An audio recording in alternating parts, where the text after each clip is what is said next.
Oh, he's going to do it for fun now, look. Thank you. Hey! That takes me back. Takes you back to? Hollyoaks and stuff. My first When was job. that? Okay, so I... Hi, Davinia Taylor. Hi. Welcome to the pod. Carry on. Hi. Hollyoaks. Let me think. We were just talking about kids and stuff, and my eldest, who's like 17 now, and that's when I decided to walk out of school, and I was doing like business, economics, psychology, and performing arts, and then I went, I'm going to go and be an actor, and my mum and dad were like, yeah, fucking what? Yeah. And then I just, so 17 I was, so I'm 40, so 30 years ago, I'm 47 now. You did Hollyoaks 30 years? 30 years ago. I didn't even know that. I know. I mean, it was ridiculous. I was thinking about it on a run the other day, and it was like, can you imagine? You've got all these, like, because we were like 17 up to like 25, getting paid and like not working normal hours in Liverpool. Oh, wow. And obviously you're not far from Manchester, and it was mental. Yeah. I mean, even the cameramen, the directors, everyone was just wrecked. Party? Yes, it Just was a like, you party. know, it's like, oh God, who's in tomorrow? God, it is tomorrow. So it's Shit. like what, late 80s, early 90s? So mid-90s, yeah. Wow. Mid-90s, yeah. Jeez. I know. But it was a baptism of fire. So where'd you go from that to moving to London? Let's see. It was a natural progression, you know. I didn't want to be in. It was like a kids' drama, and you weren't allowed to swear and stuff in it because it was on a Sunday. You couldn't say God, you had to say gosh, and it just really annoyed me. The omnibus was on a Sunday, yeah, and I wanted to like stretch my wings and become a thespian, which of course I didn't do because I focused more on drinking, the after party as opposed to the pre-production. So yeah, but no, I mean, London was great. I mean, it was great. It was the 90s, and then it went into the noughties. I don't like saying the noughties. It sounds naughty, wanky, doesn't it? But anyway, so I was down there by the age of 20, moved to Vauxhall, and it really, I took it up a gear. Well, everyone did. Everyone took it up a gear back then. It was wild, and it was like, oh my God, every night, Saturday night. See, I didn't do any of that. I'm such a Julie Andrews. Moved to London when I was 17, again from up north, Warrington. Literally spitting distance from from Wigan. From you, yep. And so, I mean, they literally were called like, it'd be Warrington and Wigan. Like, that's the next step on the train. It is. It literally is. I did it this morning, and I shall be doing it on my return. Yes. Salubrious as hell. Beautiful. Nice little laundry detergent factory right Gorgeous, there. yes, Gorgeous, yes. And I moved to London when I was 17, met Jim when I was 19, was pregnant at 21, and had Ben at 22. Wow. Never done a drug in my life. I am Julie Andrews. Right. Okay. Except for drink, obviously. Yeah, I was. Well, I mean, my thing was white wine. If we're going to talk about my sort of like drug of choice, it was white wine. You put anything in front of me, but take my white wine off me. That was what got me. Really? That was what got me. Yeah, not beer, white wine. And of course, obviously, if we ran out of that, we'd have vodka. But it was always white wine. Gave me the. Lit me warm and fuzzies. Warm, fuzzy, little bit of confidence, optimism. But I mean, we'll go down into the alcohol bit a bit. But London back then, for me, was next level. There was no mobile phones, no social media. No one would know what you were up to. No, I mean, God, I mean, Brown's was still open. I mean, it was fantastic. And for someone who's like obviously from Wigan, and you know, not going to like the ritzy nightclub, I was like, Oh, it was fabulous, and everyone was so excited. Everyone was so excited. You had fashion photographers, you had thespians, you had all sorts of designers, and it was obviously it was very cool Britannia back then as well. So, but how did you get into that set? Because you were part of that set, which I'm not really going to focus on. But you come from up north, you moved down here. How are you suddenly a part of that crew? I don't know, because I'm just dead funny. So entertaining. I'm a hoot. I don't know. I suppose you just keep up. I mean, what happens is when you have that sort of mentality, and I bet because you're quite intense as well. I mean, you pull into a little vortex, and the ones who don't fit just disappear and they go home. But guess what? I'm still standing at 8 a.m, day 3. Oh, but God, no. The idea of that and the idea of that now gives me the heebie-jeebies. It just totally exhausts me. But you know, I'm 21. So it's all 21. fun and games. Yeah. When does it stop being fun and games? About 20, I think it turned on me at about 27, really. And how old are you when you had Gray? That will be, I started getting pregnant, well, trying at 28. Right. So yeah, round about then, so IVF and all at the same that. time, you were partying. Yeah. Trying to get in a relationship, trying to get pregnant. IVF and all that. And I think that, I mean, I think I'd always be a heavy drinker, but I think the messing around with my hormones tipped me across that invisible line that nobody knows where it is. Yeah. And the thing, because I'm an alcoholic, right, and I always will be because I've gone past the invisible line. The point of no return. Yeah, but there's a saying is you can't unpickle a gherkin back into a cucumber. I am well and truly a gherkin, even though I've not drank for like 16 years. Yeah.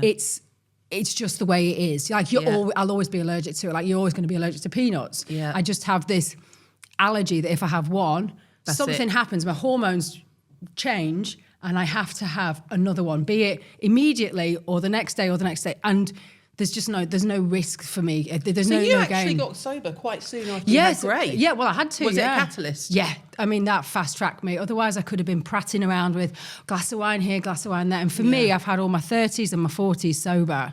And not many people have that. Not many people caned it like I did in the 20s. And you can kind of repair when you're in your 20s. Yeah. You know, your body's still... You go to work without sleep. I mean, it's bizarre. You go straight... I used to do that. We'd like... Because when I moved to London, I worked in HMV. Brilliant job to have. Music. So we had tickets to all the gigs. Like you say, no social media. You'd go into the manager's office, there'd be tickets pinned to the wall, and everyone knew who liked particular bands. Yeah. You'd go to the after-show party to feed yourself, save money. Because in those days, they were massive, big parties. You'd be like, stuff your face, and then you'd go straight back to work the next day. I'm in bed at 9. I'm like, it's getting late. I got the train this morning, and I'm like, because I've not had my 8 hours, I'm there snoring against the window, like awful. My own worst nightmare. Like, look at her dribbling, middle-aged woman. Who took you in hand, or was it your own decision? It has to be your own decision. Yeah, ultimately. But was there a catalyst where family members were like, come on, no, my mum, of course, my mum. My dad tried, and he was like, God, I'm bloody sick of this. But it was my mum, of course. She could see I was struggling. But I mean, there wasn't things out there that, you know, there was no postnatal depression, there was no hormones. I mean, I'd had IVF, right? And if you think about it, what that does to your hormones. Exactly. And then at the end of it, obviously you've got all this artificial sort of estrogen pumping through you that will boost you. I mean, it's creating life. And then all of a sudden you fall off a cliff. And it'll happen to women who've not even had IVF. You fall off a cliff. Generally what happens. When it all drops, all those sex hormones drop, another thing that drops is dopamine and serotonin. So your safe hormone, serotonin, and your confidence, get up and go hormone, dopamine drops. And the one surviving hormone that will survive out of any other hormone is cortisol. Yeah. It keeps you alive. It keeps you looking out for danger. But it keeps you alive. It's part of your immune system, but it also keeps you looking out for danger. And when that's up there, you are scared of your own shadow, never mind a brand new life. Yeah. And you're like, oh my God, I'm going to drop him. And of course you're not going to fucking drop him. Yeah. But that's what's going on all the time until the end. You just have to have a drink to try and level it out so you can just come out of it's like an ongoing nightmare. Like there's a bus going to hit the pram. It's all the frigging time, non-stop. And it's like, I tell you what I liken it to. When I found out my mum was dying of cancer and the hospital said there's nothing more you can do, that sinking feeling is what you get every day, every minute of the day, Jesus. Maybe every 5 minutes when you're coming off alcohol or you've got postnatal depression, that feeling, and it's like a hot, cold. It comes into your body. It's like, it's the dread and it's skin crawling and it's relentless and it doesn't stop. And the only thing that stops it is a glass of wine. And then, of course, that wears off, so you start feeling it come back. So you have to have another glass of wine. The trouble is, by the time you've had 3 glasses of wine, you're tipsy. Yeah. And it's like, did no one ever think maybe test the hormones? No. Look at her history. This is exactly what Denise Welch says, you know. Yes. This is exactly what Denise Welch said. So she had severe postnatal depression, clinical, where she just basically she had a complete breakdown. Yeah. She was happily married. They'd wanted the baby. They were both working actors. Her mum and dad were, staying. They were all happy. And they went out for a walk. And she said it happened while she was out for the walk. The lights went out. And her mum, by the time they got back, her mum said, you're right, love, I'm really worried about you. She said, what are you talking about? But she said her mum was the one who went, no, this isn't right. And they had to move in with her. Yeah. And then she did the same thing. She tried to do it with booze and coke until it got to the point where Lincoln, her now husband, and they both decided to stop together. Yeah. But she says the same thing. It was only when they tested her hormones, and she only had them done, wasn't too long ago, and they said, the doctor literally said to her, I do not know how you are alive. Yeah. Your levels are on the floor. Yeah. I do not know how you've been functioning. I mean, it's bizarre, isn't it? Because we give like most of us in our generation, as soon as you're 14, you go on the pill. Mm-hmm. That's HRT for a little girl. You're putting them on HRT. And it's not going to sort of regulate your period. It's hijacking your period. It's hijacking your body until you're like start doing IVF, or until you need antidepressants, or until you need metformin because your blood sugar's out of control. Or you get pregnant and you have a kid. Well, this is it. But I mean, I was crap on the pill because I'm so ADHD, I forget everything. I'd just like realise and take 5 at once. I want to come back to the ADHD. What did your mum say to you?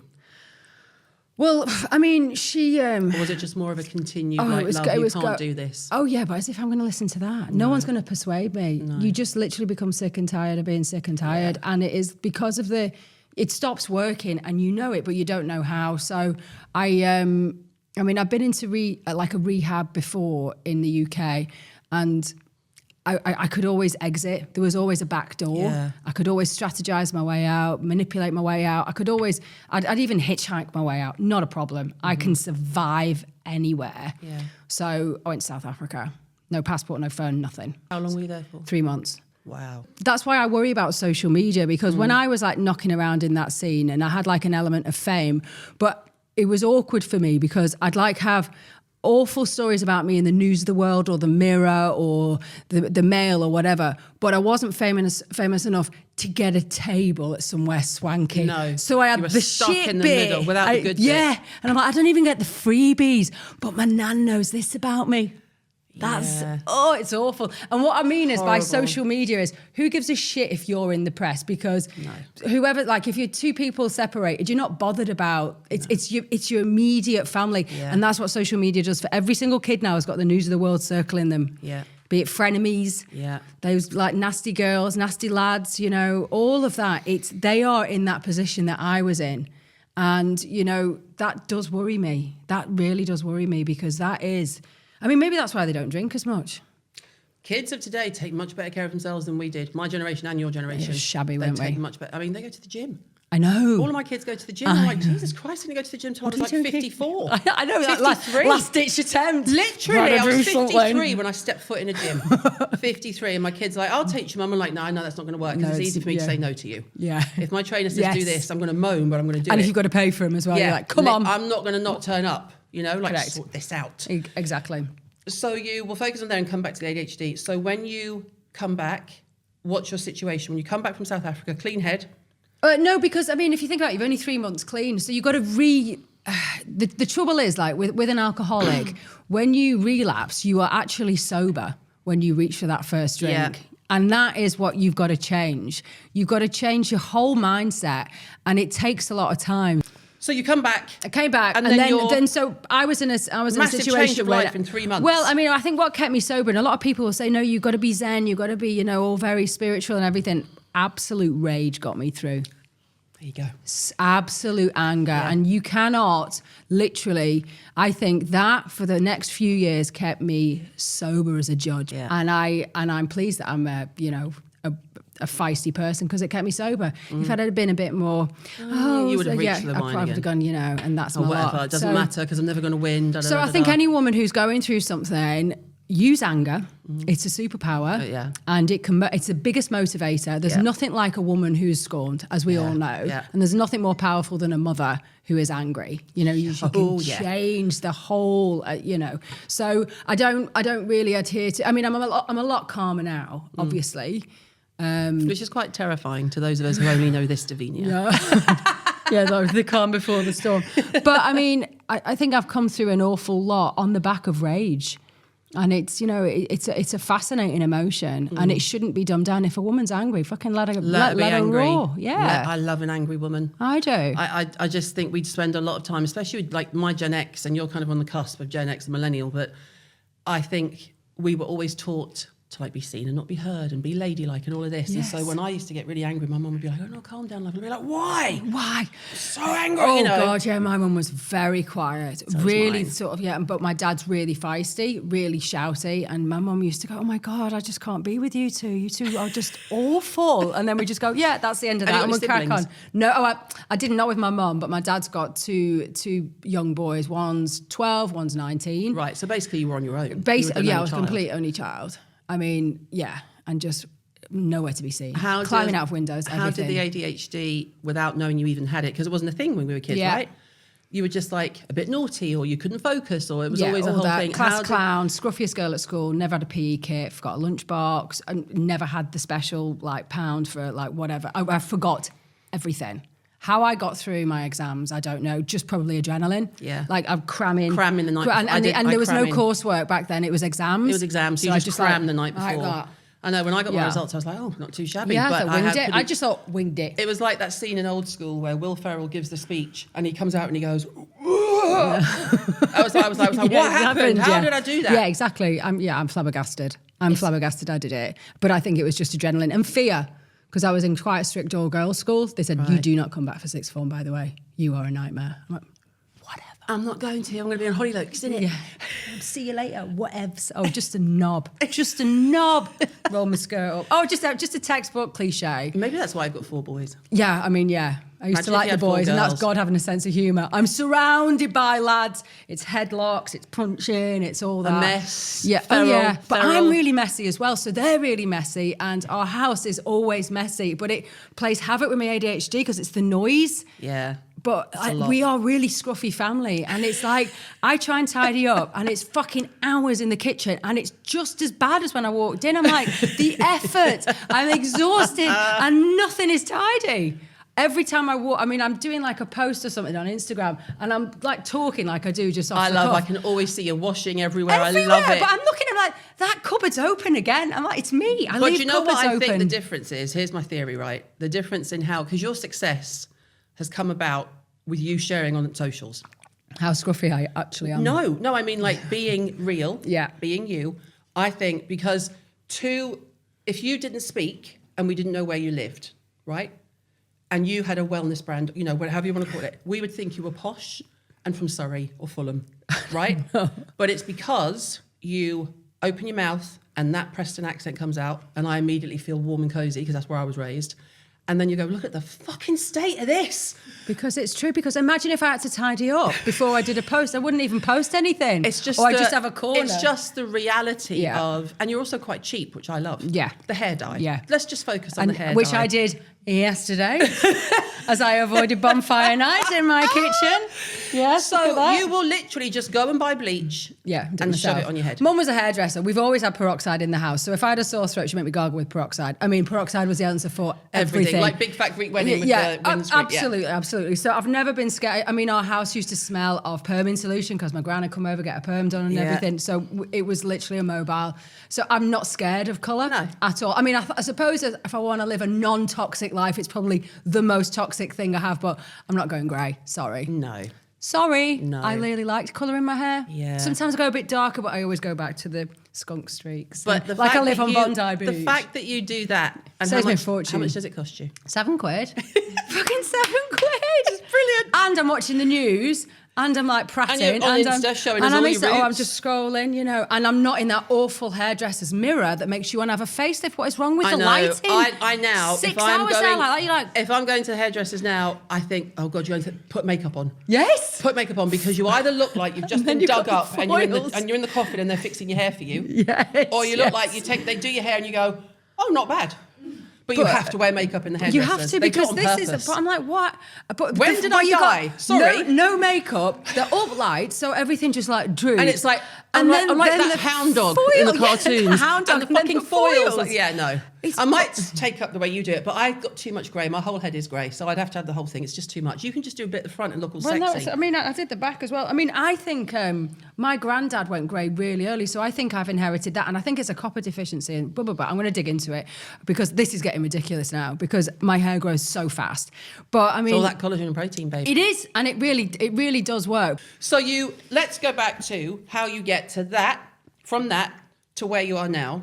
You have 3 other kids. So your kids between what, 9 and 17, 9 and 18? Yeah, so number one's 17. I number them. I know it sounds awful, but you can picture it then, can't you? You have to number them. You can picture them. Yeah. So number one's 17, number two's 13, number 3 is 11, and number 4 is just turned 9. Which is why your house is feral. Which is why my house is feral. But also, I mean, I did a post the other day about the shoes. The shoes I shared because I've always joked about that.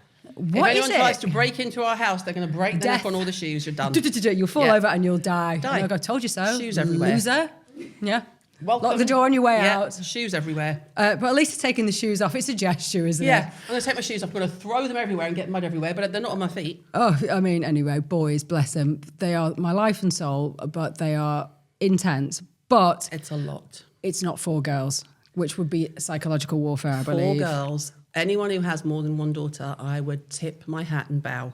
I don't know how you would do it. And us with 4 girls, we'd be in jail. Yes. We'd absolutely be in jail. would throttle them. Yeah. I mean, how my mum coped with me. Yeah. It just awful. Just Yeah. like, and About 15, I think the I sulking turned. and everything. We don't have Yeah. sulking in our house. There's none of that. Boys don't really sulk. No.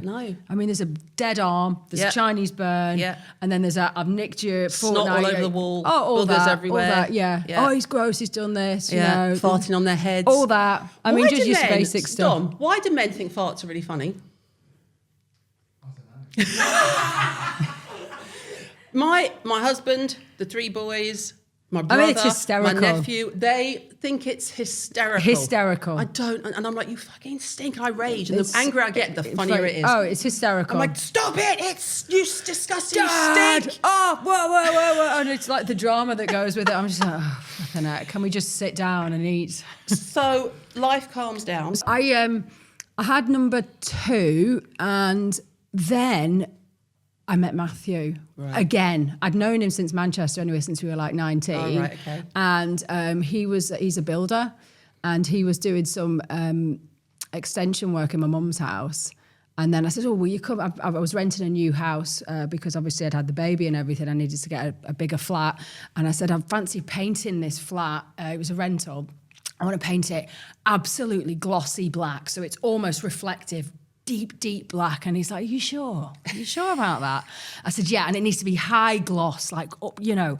And he's like, okay, fine. And then he's like painting it. He goes, well, I pity the fool who's got to take this off when you change rent, you know, when you move location. And it was him. He had to do it because by that time we were together and he had to do it for free. So it was like, this is a dickhead's job. And he's trying to get this paint off to get it back to white to its pre-rental sort of condition. And then, yeah, Matthew and I are fabulous. You know, we are literally bit scruffy together, but peas in a pod. But it's very funny. Yeah, and he's a really good sort of stepdad. You know, he's a great father of boys. Yeah, like he's very sporty and so relaxed. I mean, he's like my antithesis. He's like Jim. Jim's horizontal. This is it. And I'm like, well, you're not like bothered about this. He's like, no. I'm like, hello. He's like, yeah. I think that's why it works then. Yeah, literally. So this is the funny story of Jim, right? Our son's getting married. The morning of the wedding, I've got bridesmaids, my daughter-in-law, makeup artist, hair in the dining room. I've been up since I don't even know if I remember if I slept. I'm dressing gown ready, prepped, rollers, like full scouse stand. Full scouse. I can see it and I love it. Roller. The lot, the wigs. Having a curly blow. And so I'm like this. Jim hasn't surfaced. He gets up. I see him in the kitchen and just like an apparition, he floats across to the kettle. He makes himself a coffee and he keeps going and he goes to sit down in his TV room. And I'm like, all I can hear is blow dryers, the girls chatting, the grandchildren are running round, right? And he just sits down and he gets his phone out. And I walked in, I went, what are you doing? Steam. I'm like, what are you doing? Oh, I'd be fuming. Right? And he went, I'll have to move away from the mic because I'm going to deafen Nanny. I went, what are you doing? And he knows when I'm in that because I'm standing over him looking down. Like, what are you doing? And he went, oh, don't start. I'm just having my coffee. I went, oh, I'm sorry. Is it over? Is our son married? Has it happened? Did I miss it? I'm like squeaking. Delirious. Squeaking. The higher and the higher. And he went, fucking hell, all right. And he stood up and he went, what then? What do you want me to do? I went, I literally gave you a list. You have a list. I gave you a list. Where's the list? Well, what list? I was like, I was the bridezilla. Of course. I was the bridezilla. If no one's going to take this role, I'm going to step into it. Yeah, Lily's having her hair and makeup done. And I wanted her to be chill. But that wedding happened because I nagged the shit out of my husband. Well, I mean, and you have to. It was when he sat down, I went, what are you doing? But I mean, why are you sitting down? I completely concur. I would have lost it. And he went, oh, it's when they go, don't start. I went, don't fucking start. All right. I remember me standing there and at one point afterwards I laughed because I must have looked absolutely deranged. I was like, oh, sorry, is Ben married? Rollers, like that. Literally. Oh, is he married? Did it happen? Did I miss it? Going like Peggy Mitchell. So high-pitched, so like... Love it. And I'm like going, like pointing to my watch, just like, hello! What? And then I thought, no, keep it calm. There's people here. They're going to know. It'd be like, people going, oh, God, that Caroline's a lunatic. And I went out to the kitchen. Went out to the kitchen and everyone was like, Hannah Martin was there, like girlfriend Sid doing my hair, and they all just went, did he really sit down? I thought, thank God they know it's not just me. Did he sit down? I'm like, he sat down doing his fucking Candy Crush with a coffee. Oh You've my already God. got up 5 hours after me. Oh my God, I'd throttle him. I mean, I'm very much like that with Matthew when we go on holiday and he's got the passport and that's it. I can't. He No, I don't turns give up with the anyone the passport. passport. I have to have the passport. Well, I mean, I'm like, I that's the sort of thing I forget. But I'm like, I hate clothes. I hate packing. I hate all the shit. I hate airports. Airports I with kids. always feel like we are gonna. I don't know what's going to happen with something's bad. Someone's going to get lost. Someone's going to cost Someone's me going to get on the wrong plane. And my kids would do the wheelie thing. Yeah. So they're all 3 of them just like whizzing across T2 at Manchester to get the Malaga flight at 300 miles an hour, just knocking into disabled people and everything. And I'm like, look, stop it for the love of God. Looking insane. Yeah. And then someone comes up to me, oh, I love your products. Do you want a calm? And I'm like, give me. Yeah, give me a calm. I mean, I am so angst with them. I I think it's the public thing. Well, me and kids in public. It's also ADHD because if you're a control freak and you've got 4, I had 3 kids, 3 boys. If you've got 4 boys, just another level. Like I love an airport when I'm on my own. I'm never happier. Oh, it's fabulous. When it's I'm on my glamorous. own, It's wonderful. I get there 3 hours early. Oh, yes, I do. I go for a mooch. I do a WH Smith, get me mags. I do I even get highlighters and stuff. Oh, yeah, stuff I don't need. Yeah. But with the kids, I'm never more stressed than going to an airport, being in the airport, getting on the plane, getting off the plane. It's more stress than anything. And my kids always want the junk food. And obviously I don't like junk food because it's bad for them. And then you put them on a plane and they're like hyper. Nutters. And I'm like, why, Matthew? Did you get them a bag of family-size Haribo for them to inhale before they get on the plane? No, and Matthew. now they're off. They're off. And we can't divide and conquer because I can't put a stranger with these lots. So it's now me. And I downloaded my Netflix. Forget it. Shut up. So, let's start on the junk food. So, yeah, Let's as I said, I've got much calmer. Much calmer, yeah. So how do you go from, you got Matthew, you got 4 kids, the picture that you always show online. Yes, okay. When was that taken? Because we both have, we will call it a before picture. Yeah, so we the don't before upset picture. I happily call it my fat pictures. Yeah. But we'll call it a before. And I would say it's before I open my eyes. Oh, absolutely. Well, that was just after my mum died. Right. So Well, that makes a lot of sense. As usual, I mean, I've got an addictive personality. But like I said, it was always wine. Wine is the devil for me. That is the gateway for everything disastrous to happen. However, a close second is carbohydrates. Yeah. And I don't mean like really good quality carbohydrates, like veg and stuff. I'm talking about your white folding bread. White food. Like white folding bread, they're basically elastic in it. Yeah. That sort of stuff. Wet it and pull it. Yeah, I mean, you can really mould it and it just turns into glucose. However, I didn't realise that there was a mechanism going on within my brain to do often with ADHD, having low dopamine, because that sort of, it's very, it's sugar basically. Carbohydrates are sugar. And I thought I was doing really well by having whole grains and, eating like 6 portions of grains a day, like they said, and loads of salad and like sort of polyunsaturated fat, like vegetable oils, and it's all low saturated. All this stuff I'm doing. But I couldn't stop doing it, if you know what I mean. There was no pause button. Oh, yeah, I do. So it's like in the morning, it's like your granola or All Bran, great fibre provider, which is just a bowl of sugar. As soon as you mix something like All Bran with saliva, it breaks down into glucose. So your blood sugar's going up, your dopamine's going up. Yeah. And me, who's got low dopamine anyway, I'm always seeking it. ADHD people often have always like, what's next? Always. That's why I forget stuff. That's why I forget to close the cupboard door because I've already moved on from that cupboard to another cupboard. Like our poor teams. Our poor teams. Poor people like Liv and Aoife have to follow us around and just be like, where are they? Who knows? Look for the disturbance. Well, I've not even got a desk in the office. I've not got a desk. I just wander around like some sort of like I hobo. moved my desk out of my own office because we needed the space, and I call it the shop floor. So I'm on the main. I moved it onto the shop floor, which is the worst thing I could have done because how easily distracted am I? It's not. It's Meerkat. I'm literally like, I could go, and when people say, oh, look, a squirrel, it's not even that. It's, oh, look, a squirrel. It's not a squirrel, you dickhead. You've always been a dickhead, and then you're gone. That's just 25 minutes. 25 minutes gone. 25 minutes. Yeah, I'm so easily distracted. Which goes back to must pay more attention in class. Yeah. How? Less chat, I'm more seeking attention. something that's not boring. So okay, so that's dopamine. You'll have to pull us into where we've gone to because we'll go off on a tangent. But the only best bit about having the kids going through school is I didn't know I had ADHD, but I knew when my kids were being told that they should pay more attention in class, that they weren't on their own, and I felt the same way, and Jim did, and my kids would give the most eloquent reasons to their teachers of why they wouldn't pay attention. I thought, I can only be proud of that. I can only embrace this. It's tediously boring, miss. They would say, well, if your lesson wasn't so boring, miss, I'd pay attention, and I'd be like, That's not a problem for me. You're the teacher.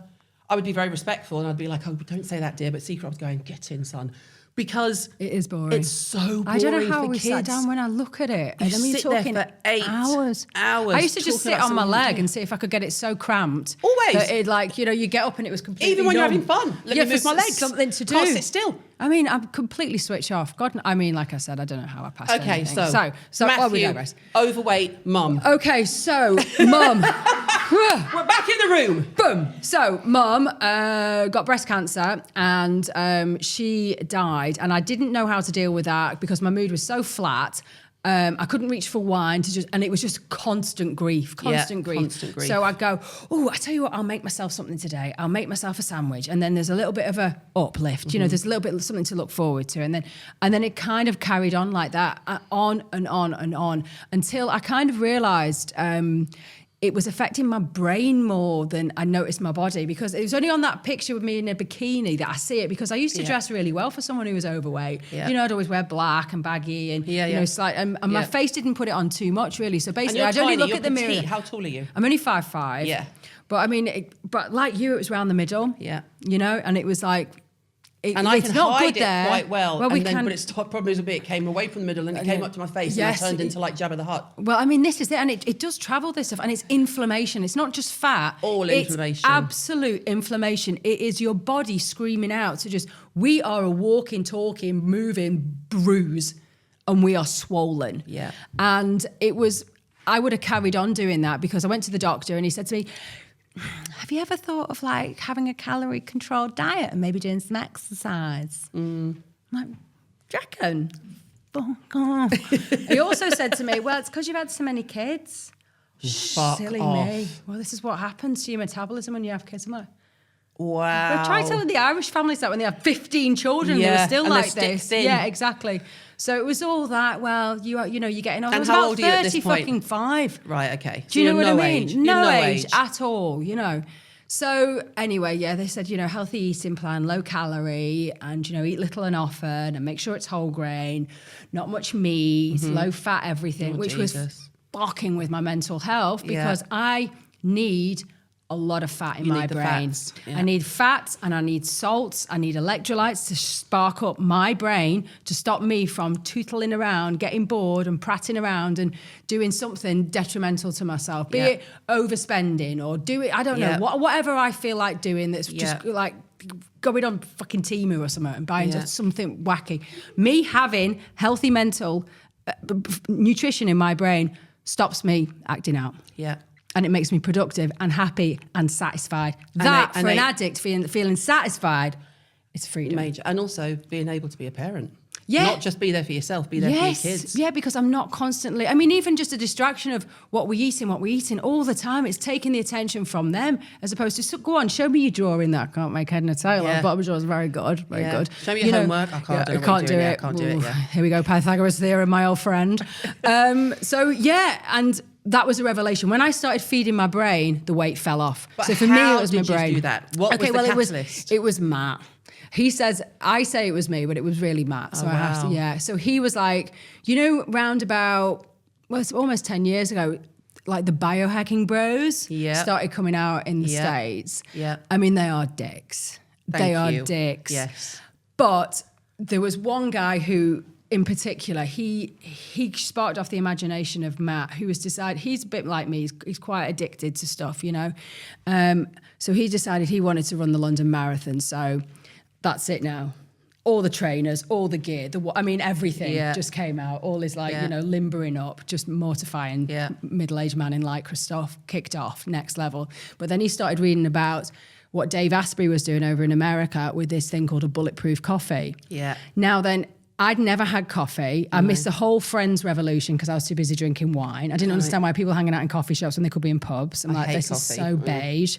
And also when I did have coffee, it gave me anxiety. Yeah. So it gave me the jitters. Now I didn't realise it's not the coffee that's doing that.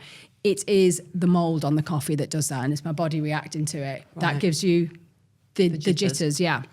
If you do have mouldy coffee, you can put, I sell something called Calm, which is an amino acid called L-theanine that you can combine with shitty coffee and it'll stop that insomnia. So you can have your fix, but you just calm down. Yeah, it just takes the edge off. You have a cool, calm energy rather than a jittery one. Yeah. And it also stops insomnia. So I've always got calms because I don't know when I'm going to just have a coffee. Yeah. But what this guy did was he mixed this coconut oil, and it's not just coconut oil, it's like an isolated part of the coconut oil. Now bear with me. It's a medium chain triglyceride. So it's a very small amount of carbon atoms, 8 carbon atoms. So it metabolizes really quickly. So what you do is you blend it in a proper blender with black coffee, and it emulsifies into a cappuccino. And it actually calms down any jittery feeling of caffeine, so it helps you metabolize that. But the great thing about this MCT, because we are told to stay away from saturated fat, this MCT, right, because it's such a small carbon structure, it bypasses the digestive system, it gets to the liver, I think through the lymph system, it goes to the liver where it's converted into ketones. Now, ketones are an energy fuel for the brain, right? I've been fueled on glucose all my life. Yeah. And all of a sudden, 70s and 80s and 90s. 70s, 80s and 90s. I mean, baby breast milk is ketogenic, but then we forget how to do it because we've got rice crackers, we've got Weetabix, we've got croissants, we've got whatever we've got, snack. All the time, we are constantly glucose fueled. Yeah. And my brain had become insulin resistant. And I didn't know it. I had flatlined. And that's why they wanted to put me on antidepressants. I wasn't depressed. I was just underfueled. Yeah. So this ketone, and it works like in minutes. Yeah. It's not, okay, take this pill and come back and see me in 3 months. Yeah. 3 months? I've moved on. I probably moved house by then and probably got another kid. So no, so so this is because it's instant. Changed everything because I have no patience. Clearly, because I've got ADHD. Same. So I needed that. And sometimes I still use it every single day. And sometimes I take too much just to get a buzz. But I kind of like that. And I change my mood. And that's what I like to do. I'm in control of my mood. Yeah. No longer have I got subliminal messaging going, go and have this snack, go and have that snack. Because then that snack could lead into a glass of wine. And then all bets are off for me. Yeah. So I've got to take my mental health very seriously because I've seen the shit show that happens when it gets out of control. Yeah. And I know my enemy. My enemy is alcohol. Yeah. But what's the route to alcohol is having clarity and control up here. Yeah. And for me, going through the perimenopause, I see so many women coming into AA because of that. It's torture. It's torture. It's just an endless gloom, and time bends, and it's like, God, I'm the worst patient. I had to have antibiotics the other week, which I don't like to do because the dog bit me. Whole long story, but I had to have antibiotics. Your dogs are mental. Yes, they are. I mean, I know. I say they're runaways, and I say they're rescue dogs when we're walking down the street, and they're not. I have raised them. They are mine. They're my responsibility. I've had them since pups, and I say, the rescue. The rescue. So, don't know how to behave. Yeah, exactly. And they're like, no, they're not. I've seen you on Instagram. You've had them since they were that big. I am a shit mom. So she bit me just because of she was fighting with her. Anyway, long story short, she bit me because she was scrapping with her brother, and I put my hand in the way. So I had to have antibiotics. The next day, my mood. Oh dear. Always awful. And thank God I had intravenous antibiotics. I didn't take it for a course because me without my mood, it just wipes you, and people don't realise you've got antibiotics. It's going to mess with your mental health as well. So I'm there drinking tons of kombucha and probiotics and everything. And I came back the next day, but I'm like, God, I'm the worst patient. Matthew said, heaven forbid if you get ill. My mum was so stoic. His mum just passed away this time last year. Really stoic. I said, don't expect that from me, mate. No. I am taking you all with me. Yeah, I don't have that either because we should share our before pictures too. I'll give them to you so they can put them on the screen because my before pictures are from just no big trauma, perimenopause. So I was just average size, didn't really think about it much. Had 2 kids in my 20s, 2 kids in my 30s, which is very different. Yeah, having 2 kids in your 30s is so different from when you're in your 20s. You just don't lose the weight as quick. You don't have as much energy. And perimenopause for me was the worst period of my life. I mean, I am much healthier now at 55 than I was from 40 to 53. Because it's a guessing game, isn't it? I had no idea what was going on with me. No one talked about perimenopause. No one talked about the relationship between what you eat and drink. And so we would drink red wine. I'd have crisps. And like you say, my mood was just flat. And horrible. I'm not a flat person. Not only am I a glass half full person, I'm like, the glass is half full and it's a great glass and who cares if piss is in it? It's a great piss. Yeah. Like almost too, having no warning signs of danger, like too happy. Yeah. And so to go from that to just mainlining. Indifferent. indifference, and that's what I hate. Yeah, indifference. I do. Boredom is awful. I'd no rather inspiration. be annoyed. Oh, yes, me too. Or super happy. Oh, yes, me too. Than indifferent. Yes, Indifferent to me is like a death horrific. sentence. That's why I don't like sulkers either. I'd rather have a row than a sulk. I can't. Can we just do this for a minute? Because I feel like I might have met my special sister. So, people who sulk, victim mentality. And when I say victims, I don't mean people who have genuine reason to be ill or are victims. I mean the woe is me. Fuck off. Hate them. Fuck. Energy, get away from me. Energy vortex. Go away. You're draining me by just looking at me. I hate them. Sort your life out. I'm not your Who mum. has the patience for a sulk? Oh, who has the time? I mean, God, I'm thinking that inner monologue. What are you thinking? Yeah, because what are I'm you doing, thinking I'm like- killing you. I'm just going to sulk because I didn't get my own way. Oh, I hate it. So I think that, we don't have sulking in the house No, we at don't. all. It's like a huge blast. They blow up and it's done. Yeah, and then it's done. And everyone moves on. You're all family. Yeah. We don't no, sulk. no, I mean, I've got some family members who do sulk. Yeah, but not your kids. No, not my kids, no. No. External? Yeah. Oh, yeah.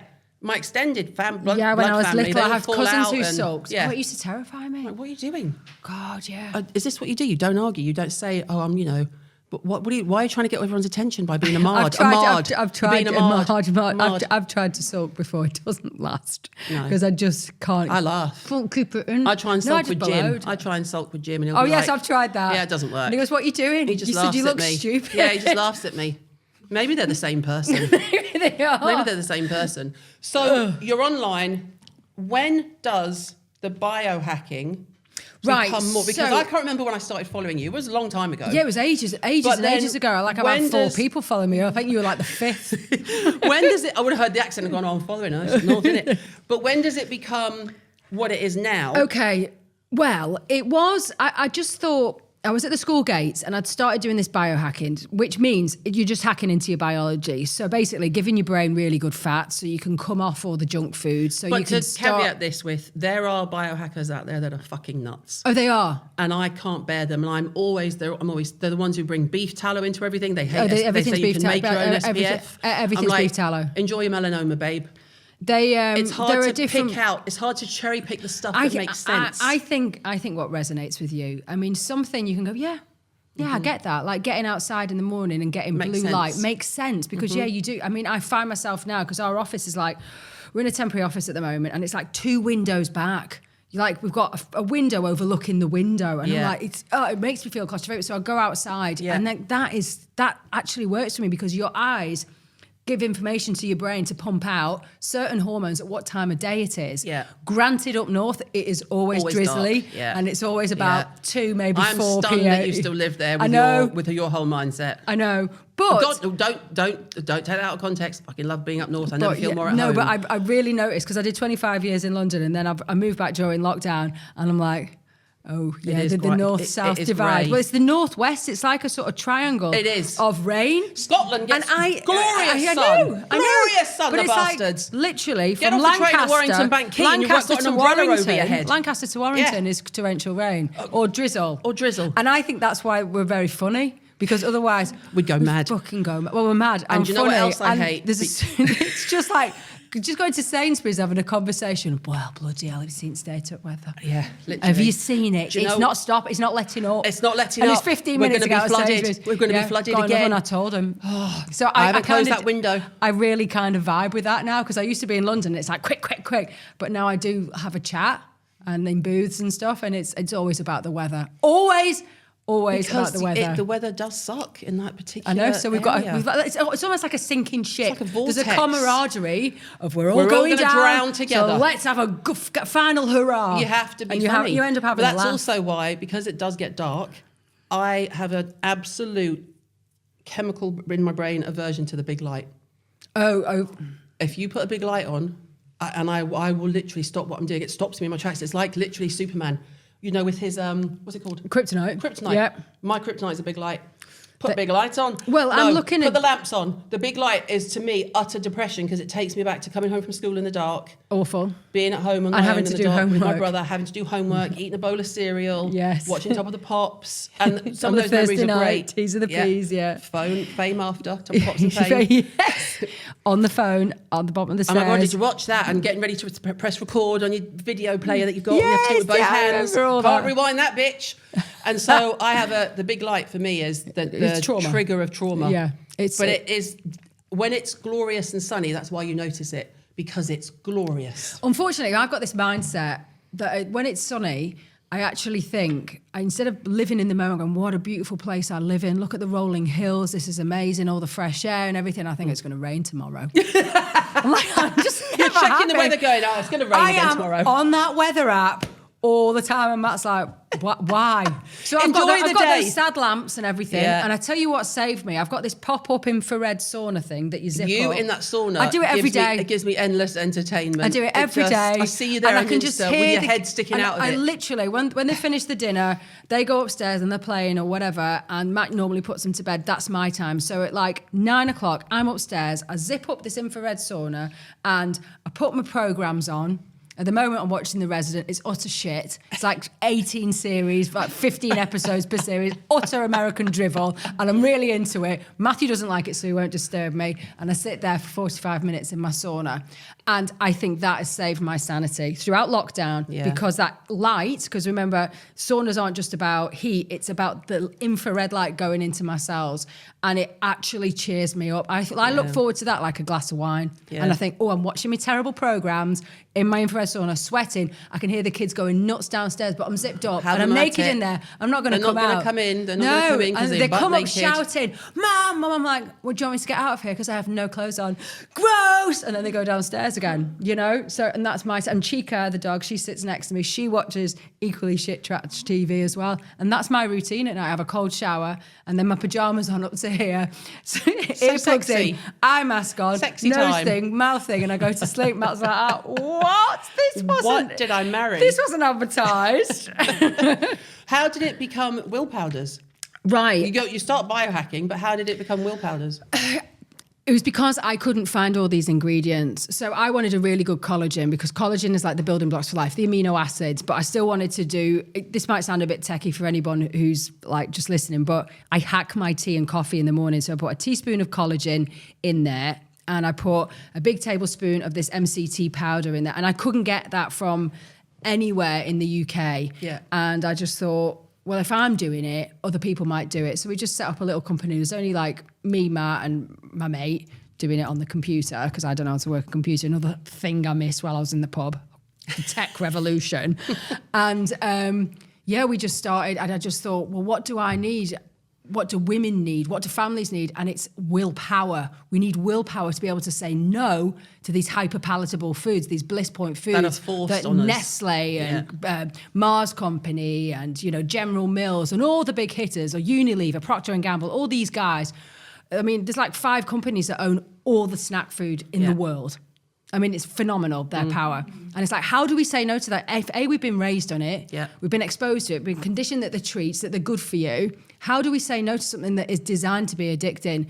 And that's when I brought in, I turned the MCT oil, because it was messy, into a powder. Yeah. And then that's my will powders. So I put that in and all of a sudden that noise, that addiction dampens down and I can go, actually, while I'm in Pret, I'll just have the egg, which I did today, didn't I? I did that. So they said, do you want anything? I said, I'll just have an egg. I'll have an egg pot, please, and just stink everyone out. Yes, high protein.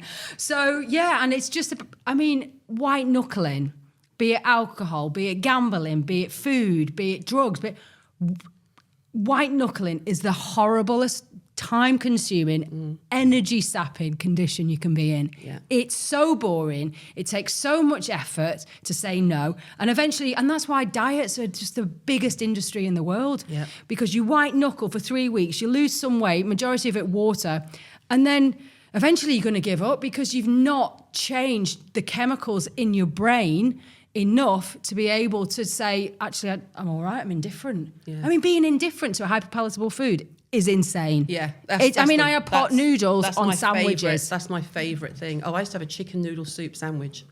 The luminous one. Noodle soup, Chicken noodle soup. Day glow, take the noodles out, put it in white bread and butter, salt. Well, that's what I want to develop. That's what I want to develop at Will Powders. All the high street stuff, but made with proper ingredients. So like our protein, it sounds really out there, but if you think about it, it's not. My protein's not made from frigging weird peas imported from China that aren't even peas. Because I spoke to a guy who used to work at Huel and he said, we don't even know what those beans are. We don't know where they're from, but we just get protein out of it. Since when do you get protein out of a bean?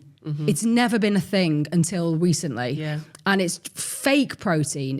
Your body doesn't recognize it. My body didn't recognize it when I first started taking care of myself, should we say, because it wasn't really a diet. It was changing the way I lived. I bought into the Huel thing all the way through. Not the ready-made ones, the powders. Yeah. And I had tried yours. They felt different. And then I had messaged you, or you had seen something I'd posted and you put, I am coming for them.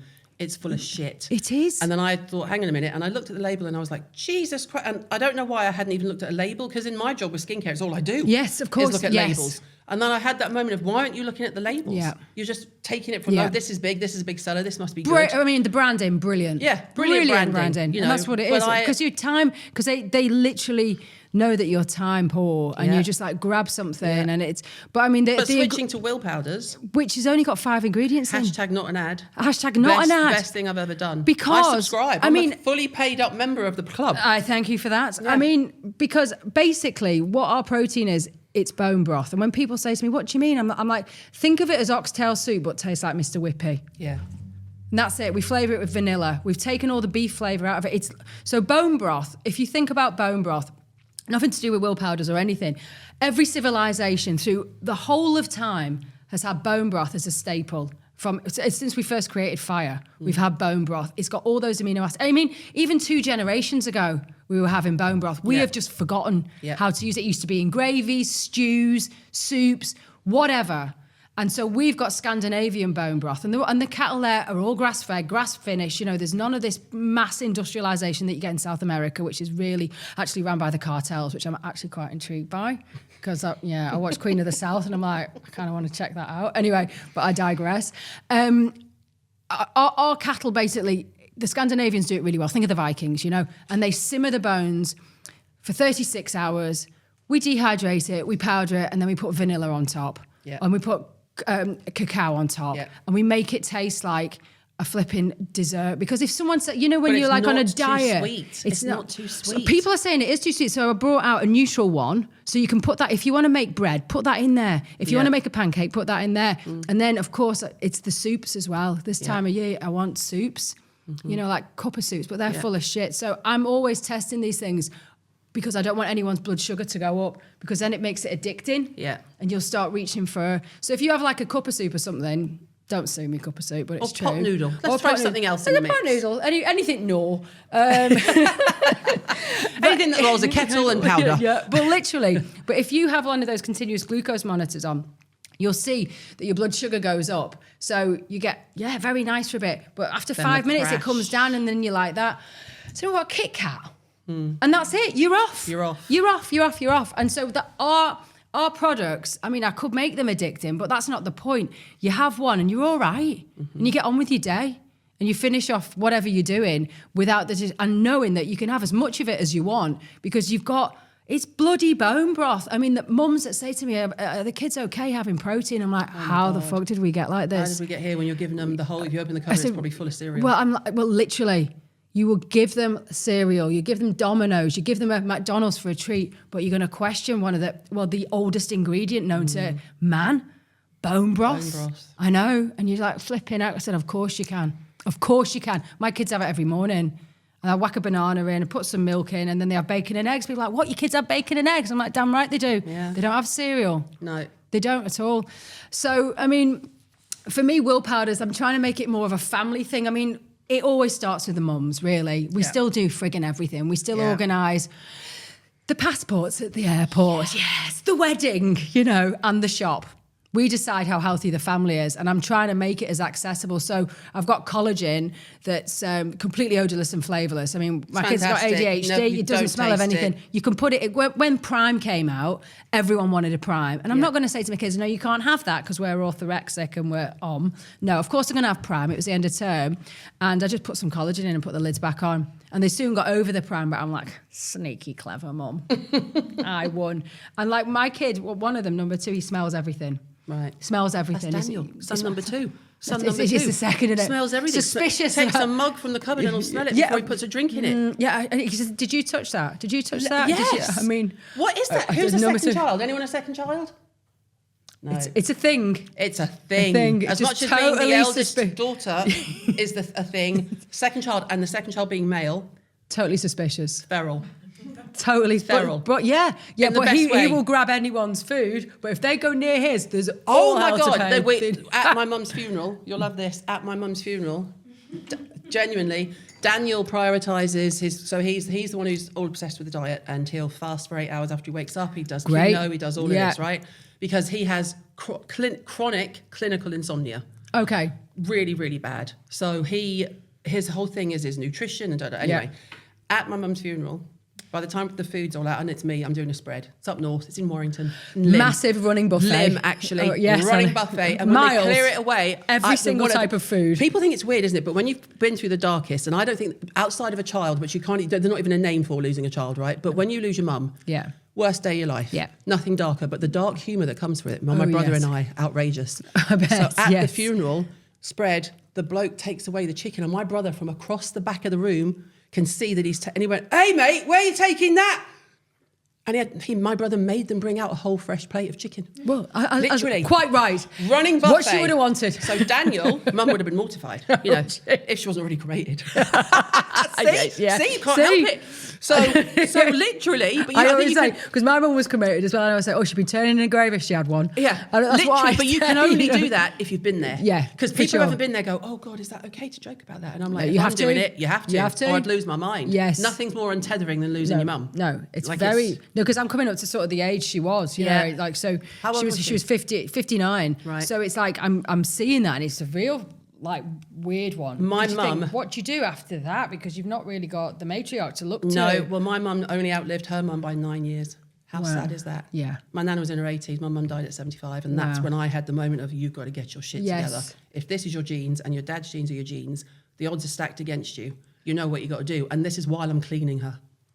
Lifting her off and on the toilet. Oh, yes, you got to. I'm done. Oh, I'm not doing that. I was done. Yeah. But at the funeral, Daniel's got this huge plate of food because it's his feasting time. Of course. So and there's just this feast, and he literally sits like this. Henry VIII vibes. Yeah, literally at the funeral. And I said, well, we're doing a picture or something as you do when the relatives there you haven't seen for 20 years or whatever. You have a picture at your mum's funeral. Oh, happy days. It's weird. Mental. Yeah, it's a totally northern mental. funeral is mental, especially bringing the Irish contingent who we had. And it's a complete piss up. Complete piss up. Guinness on flow. Always, without question. As he left, Al, who works with me, my MD, and her husband were at the table. And as he left the table, he went, "Watch my food." Like, someone going to rob it. At the funeral, Adam says to Al, "He can't eat all that." She was like, "Oh, yes, he can." And welcome to Daniel. Challenge accepted. Oh, yeah, for sure. But it's that the mentality of, like you say, last night he shared his chicken tenders with me. I feel bad. I feel like I should just mention that because he's going to be like, "Mum, I share my food with you."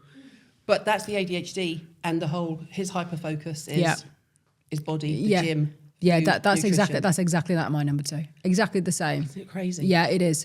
And you can see, and I think it's really good that we can see those traits now. And I mean, I only found out I had it when I was testing my son. Well, I only found out I had it when we were testing Ava. There you go. And we were doing the questionnaire, and he goes, "It all makes sense." And people said, it's being overdiagnosed. No, it's a survival. It's a skill set. Yeah. So people with ADHD often were the people who, in a tribe, you got the cozy people who, I don't know, wet nursey type people who'd stay at home, stories, do the bone broth, and then you've got the people maybe like you and I who go, "Should we go and have a look and see what's over that hill? Could be certain death, might not be, but shits might and giggles. Find the cow. You never know." Onwards and upwards. Yeah. And also we're very distracted because our periphery is sharper than other people's because we're always looking out for danger. Always. That's why you get distracted when you're in the office because you're like, and then what? Yeah. And that is a skill set that is evolutionary made tribes survive. So why on earth would you think that that's not still applicable to this day and age? And why does a child like me at like 13 need to be stuck in triple flipping science? And me. Yeah. Same with my kids. So I'm a bit like that about school. I am. I'm like, whatever. We'll figure it out. We'll figure it out. Because we've been through it. The worst that can happen is you'll just have to work a bit harder. Yeah. Or just find something else. Find something. Go into manufacturing. Do something else. If you don't need numbers after your name, I'm not paying for you to go to uni. It'd be a waste of time. Oh my God, no. I'm not paying for you. None of mine went to uni. Max said he was going to go. He went. I paid the fees in full, and then he dropped out after a week. I'm like, why did I pay? Why didn't I learn? Why did I pay the fees? That. You dick. No, uni but I couldn't be angry with him. By then he's my 4th kid. It's my fault. I should have known. I'm the mug. Right, look, we could go on forever, and we haven't ticked too much into the biohacking, so I'm going to give you some. Yeah. Things that are like clickbaity things from online. Yeah. That may or may not be true. Okay. I'd just like your opinion. Because we've got listeners' questions come where we can go into more biohacking. But let's do this before. I mean, we'll have to go to the pub afterwards, be here all day. Ha, see what I did there? Okay. Eating 12 to 16 eggs a day is good for you. Okay, so eggs are really good. They're a great gauge of it if you're hungry. So if you eat your eggs until you're full, i.e. I can do 3 eggs scrambled, and then I'm kind of full. Yeah. So for me, 3's my max. Now, I don't know if you're going to do like a Rocky Balboa vibes, but if you're bulking up, sure, you can force it down you. But eggs are a complete food. It's got choline and it's brilliant for mental health. But it's a great one if you're struggling with cravings and you're coming in from, you've not eaten all day and you're coming from the office. First thing I do is scrambled eggs, shove that down me. Always. And then I go, okay, now do I really want Now do I really want a Chinese takeaway? But and if I do, I'll have one. But what we're not saying is like Eddie, what's his face, is just obsessed with. But he comes from the bodybuilding background, so a lot of his followers are lads which is missed. A lot of those followers are young lads, and he is tapping into a demographic that has been neglected.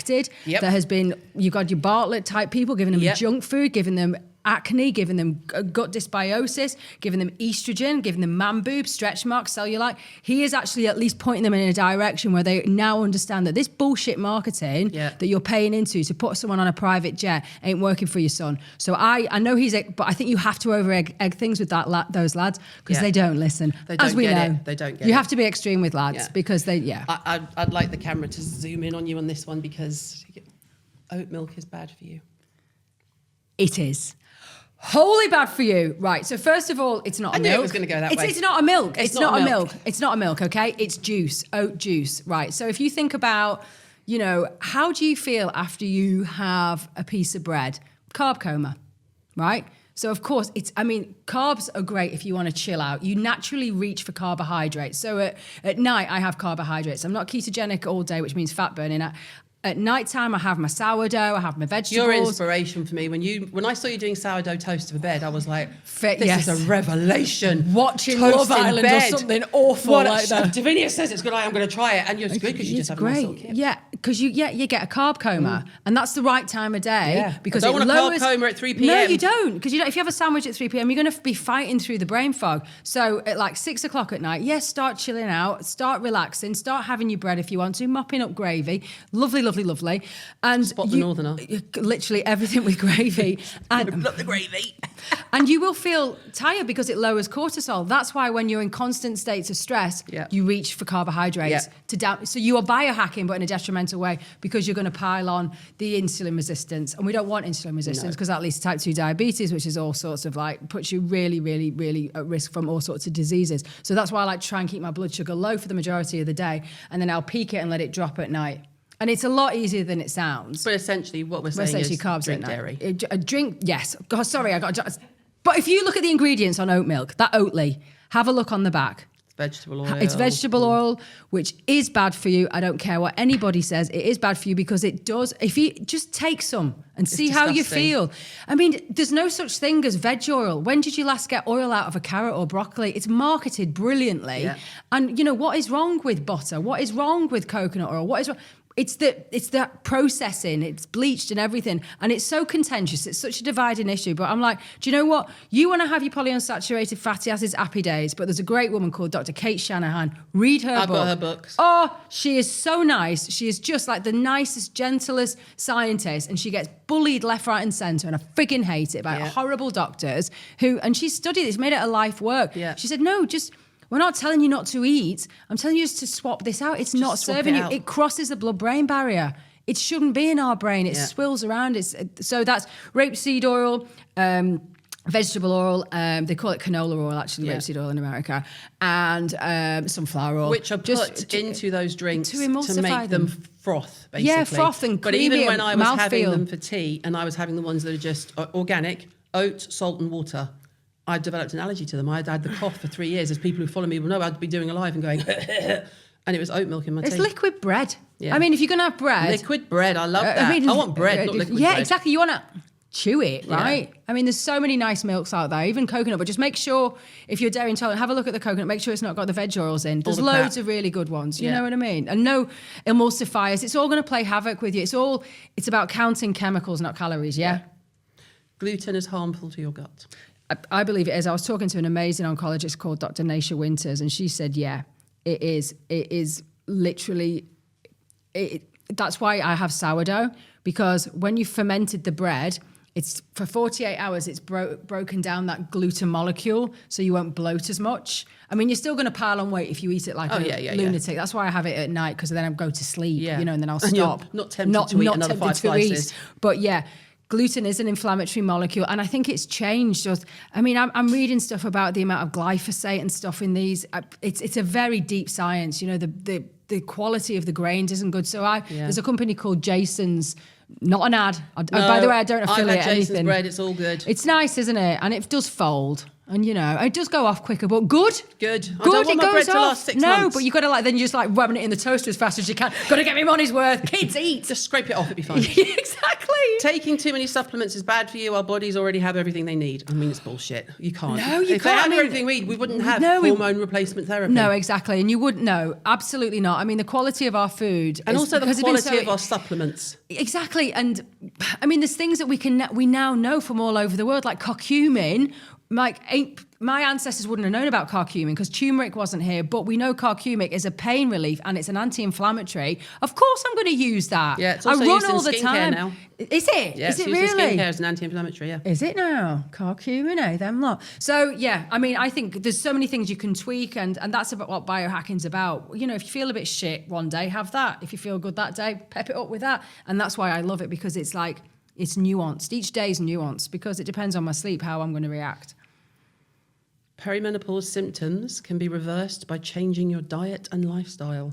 Well, I think when I first started going into perimenopause, I thought it was, I have to go on HRT and everything. And then I started looking into my thyroid, and it seemed to be my thyroid was exacerbating my perimenopause. Mm-hmm. So I literally reduced the amount. I started adding in some more magnesium, so my sleep was better. Yeah. I started doing the infrared sauna to support my liver, and I've really reduced my perimenopause symptoms completely. I mean, I still get a bit gnarly, but I can take.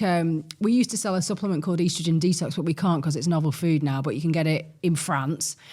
But it's called DIM. It's called dindolymethine, and it detoxes estrogen from the liver. And I think a lot of women have toxic estrogen recirculating because you poo estrogen out, Yeah, you poo everything out. You poo everything out, but sometimes you don't. You reabsorb it, and and men as well. Men have estrogen dominance, and I think that is catastrophic for the population right now, because you can get estrogen dominance from drinking water out of plastic, which is phenomenal. Fabulous book called Estrogen Generation, which is worth the read.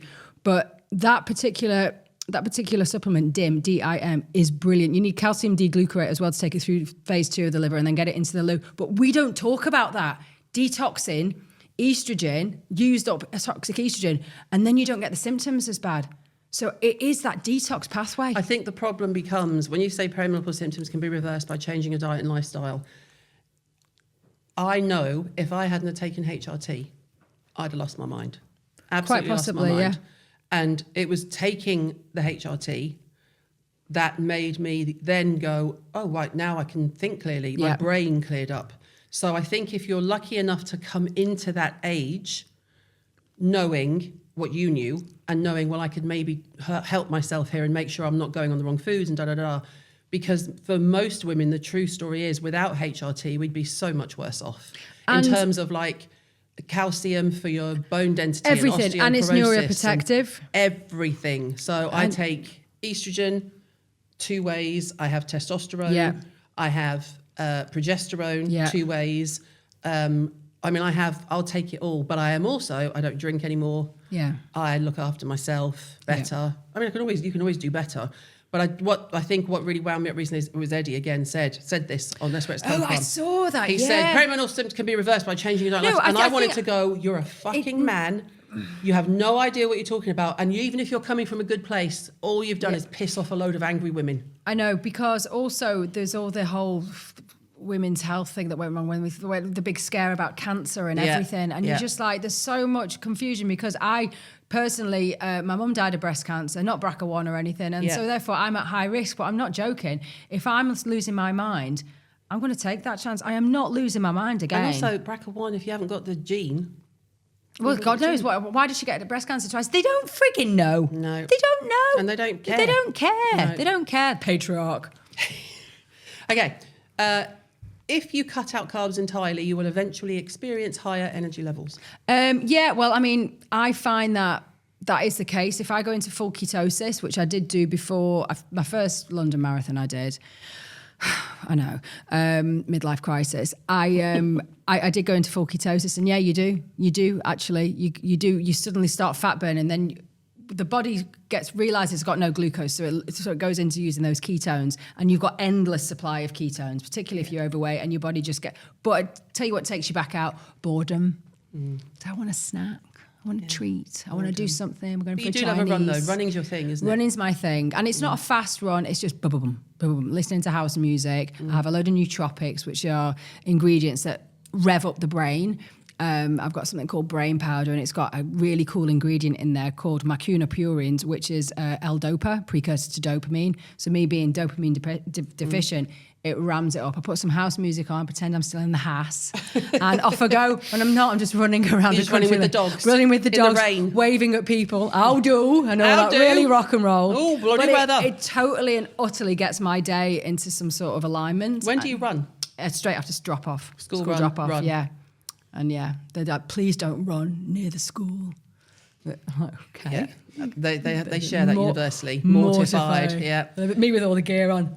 Have a good day, lads. Bye. Say hi to your friends. You should only buy organic produce, and then it says, what if you can't afford to? Oh, well, I'll tell you what you can do, because I can't, because we've not got organic up where I am. We've only got Sainsbury's, and they've not got any organic in, and Booth don't either. So you can wash it all in bicarbonate of soda with a little bit of apple cider vinegar to get the pesticides off. Obviously, if it's GMO, it's in the food itself, but, we live in the 21st century. We've got Apple phones. That's convenient. I guess, it's ifs and buts in it. It swings and roundabouts. And by the way, meat, if it's British, it's predominantly grass-fed, so don't worry about that. Obviously, sheep and cows are all grass-fed, because it's easy, because guess what? It freaking rains all the time. And we've got really good grass. So use British beef rather than anything brought in from Argentina can be fed corn, which changes the fat profile of the animals. And we need to support our farmers, really, because they're having a shit time, aren't they? For sure. Apple cider vinegar can cure digestive problems. Apple cider vinegar is pretty good if you have like acid reflux. It's because the acid's getting up. I wouldn't say it's a cure-all. I mean, there's so many things you could do for digestion. There's one thing that I found that's really cheap, and because I used to bloat a lot, which is Mulcasan. You get it on Amazon. It's this fermented whey. It tastes like vomit. Oh no, you haven't sold it to me. Yeah, I know. It tastes like vomit, but it does work with some aloe vera, and you put a capful of each in a cup, and you drink it on an empty stomach. Both disgusting. Within a week, you won't be bloated. But you might never want to eat again.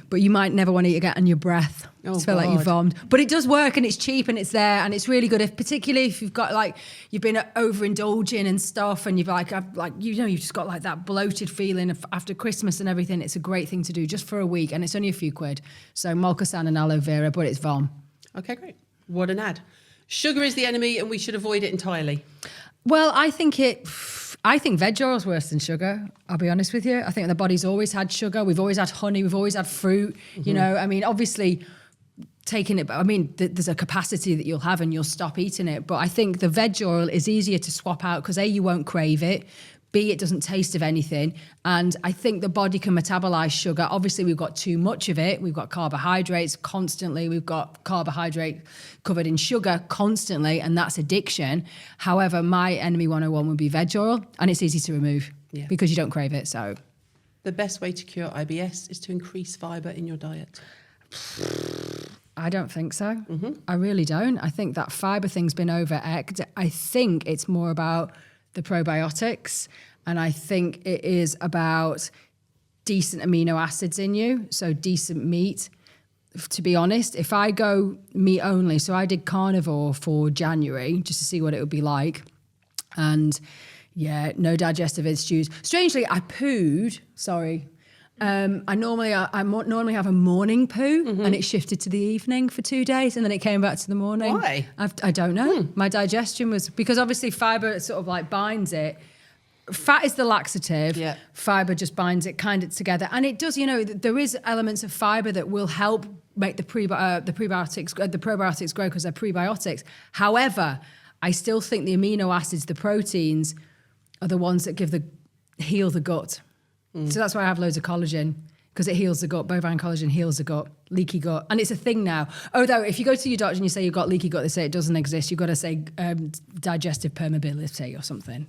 And they'll give you a tablet for IBS. Great. But no, seriously, that Mulcasan aloe vera will really help with that, honestly. I believe you. I just don't want to taste something that tastes like shit. Yeah, it's horrible. Well, thank you. I feel like we've done way over time, but that's fine. Everyone will listen because we're both absolutely mental. What could go wrong? Do you have a burning question for me? Yes. So it is to do with like HRT, pigmentation, pregnancy. What's going on there and how can we help? Because after I had the kids, I got pigmentation there. But a friend of mine, she got melasma around here. What's on the horizon for pigmentation? Because it seems to be everyone seems to have, particularly with HRT as well. It's hormonal, number one. So you will get it more because our pigmentation tends to come out when we're a bit older. So it's kind of coincidentally, it's around HRT.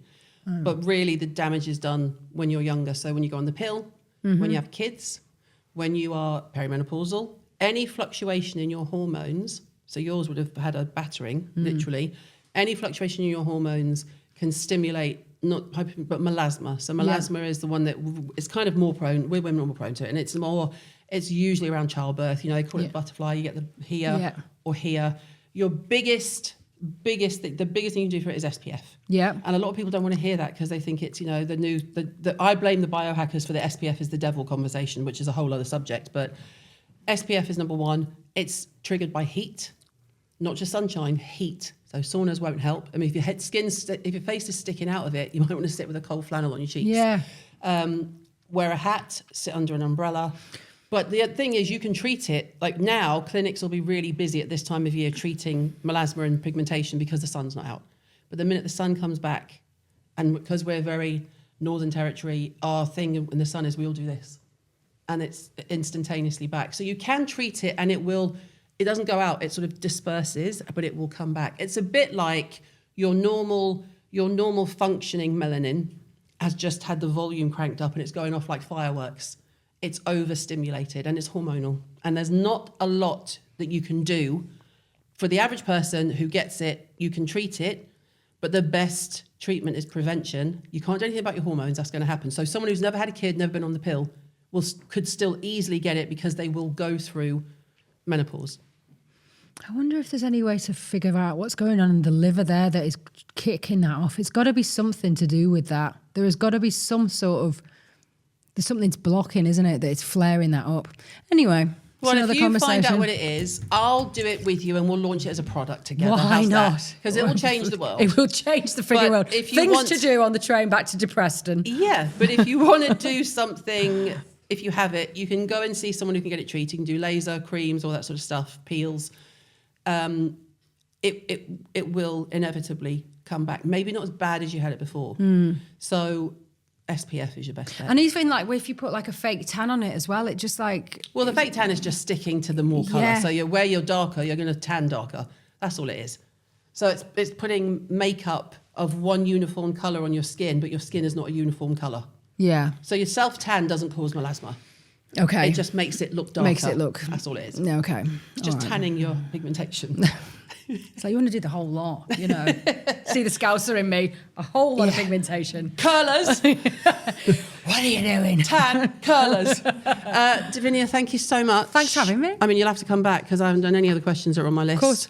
But thank you very much. Thank you for having me so much. And I love, love, love, love listening to you.